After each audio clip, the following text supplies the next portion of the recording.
আসসালামু আলাইকুম। এটা হচ্ছে আমার শখের যে স্ট্রবেরি বাগান রয়েছে ছাদে, সেখানের একটা অংশ। এখানে আমি চারাগুলো কেটে দিচ্ছি। এই চারাগুলো 2 থেকে 3 সপ্তাহ যাবৎ ছোট যে প্লাস্টিক কাপ রয়েছে সেটাতে মাটি ভরে বসিয়ে দেওয়া হয়েছিল রানার থেকে। তারপর কয়েকদিনের মধ্যেই রানার থেকে শিকড় গজিয়ে এখন পরিপূর্ণ একটা চারায় পরিণত হয়েছে। এই পর্যায়ে মাতৃ গাছ থেকে আলাদা করে দিচ্ছি।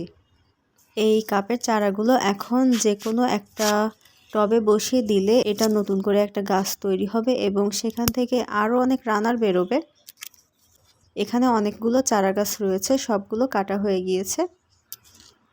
অন্য পাশে মাটি তৈরি করে রাখা আছে। এই চারাগুলো এখন বসিয়ে দেব এবং 1 মাসের মধ্যেই এরকম স্বয়ংসম্পূর্ণ এক একটা গাছ তৈরি হয়ে যাবে। নতুন নতুন গার্ডেনিংয়ের ভিডিও পেতে আমার চ্যানেলটাতে সাবস্ক্রাইব করবেন এবং চাইলে ফেসবুক পেজটাকে ফলো দিয়ে রাখবেন। সবাইকে অসংখ্য ধন্যবাদ। আসসালামু আলাইকুম।